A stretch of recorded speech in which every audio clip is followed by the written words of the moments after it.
तो बात सुखों की चल रही थी।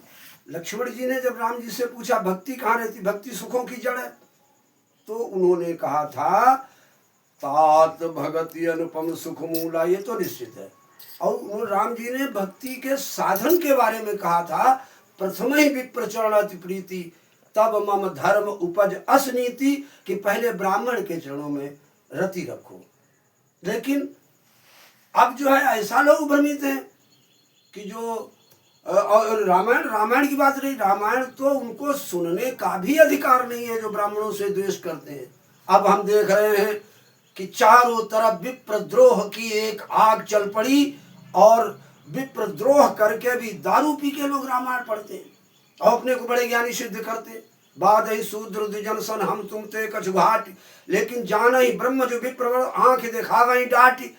शूद्र शूद्र शब्द पर बड़ा बावबेला मच जाता, हमें शूद्र कह दिया, हमें शूद्र कह दिया, हमें शूद्र। अरे शूद्र का मतलब होता है क्षुद्र बुद्धि, छोटी बुद्धि। अब छोटी बुद्धि वाले विप्र उसको कहते हैं सद्बुद्धि, उच्च कोट की बुद्धि वाले। अब यहाँ बावबेला चलता है, शूद्र क्यों कह दिया, शूद्र क्यों। अरे शूद्र कोई जाते हैं भाई, आप तो शूद्र अपने को मान बैठे, आप शूद्र हो ही नहीं। इस समय जो है भय वर्ण शंकर सब भिन्न सेतु कर लोग, कर ही पाप पाव ही दुख भय रुज शोक वियोग। इस समय लोग पापों को ही करते हैं, धर्म को करते हैं, उसको भी अपने स्वेच्छा से। लेकिन भगवान ने गीता में कहा कि यह शास्त्र विधि मुत सज्ज वर्तते कर्म कारता न सिद्धिम वाप्नोति न सुखम न पराम गति। न तो सुख मिलेगा न पराम गति मिलेगी शास्त्र विधि को छोड़कर।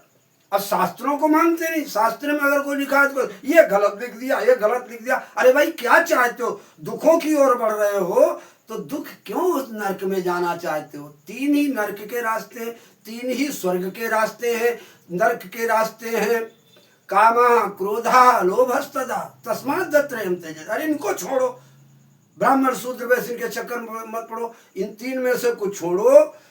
एक कामा कामनाओं को कम करो, क्रोधा क्रोध को कम करो और लोभा लोभ को कम करो। ये तीनों नरक के रास्ते, स्वर्ग के रास्ते हैं जप तप नियम।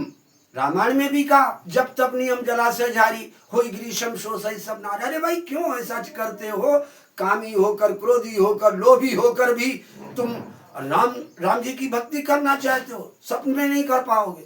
अरे भाई या तो दुनिया की ओर बढ़ो या भगवान की ओर बढ़ो, एक ही ओर आप जा पाएंगे।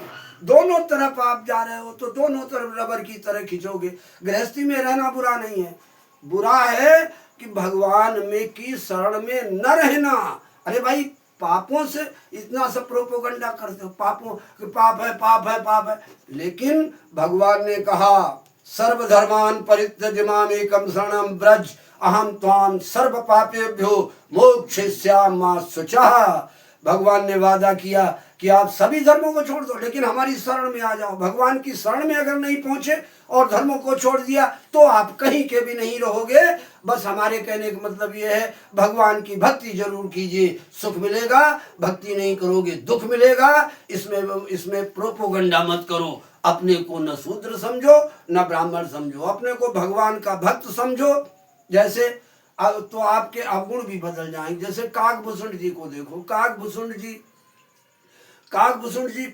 कौवा तो सदैव कठोर बोलता है, लेकिन भगवान की भक्ति और उनका दर्शन पाने को पूर्व जन्म की ओर देखो काकभूषण के, तो उन्होंने कर पूजा समेत अनुरागा मधुर वचन तब बोले उकागा। क्या कौवा भी मधुर वचन बोल सकता, लेकिन भक्ति करने पर आपके सारे दुर्गुण और आपके सभी कष्ट नष्ट हो जाएंगे। इसलिए भक्ति करिएगा।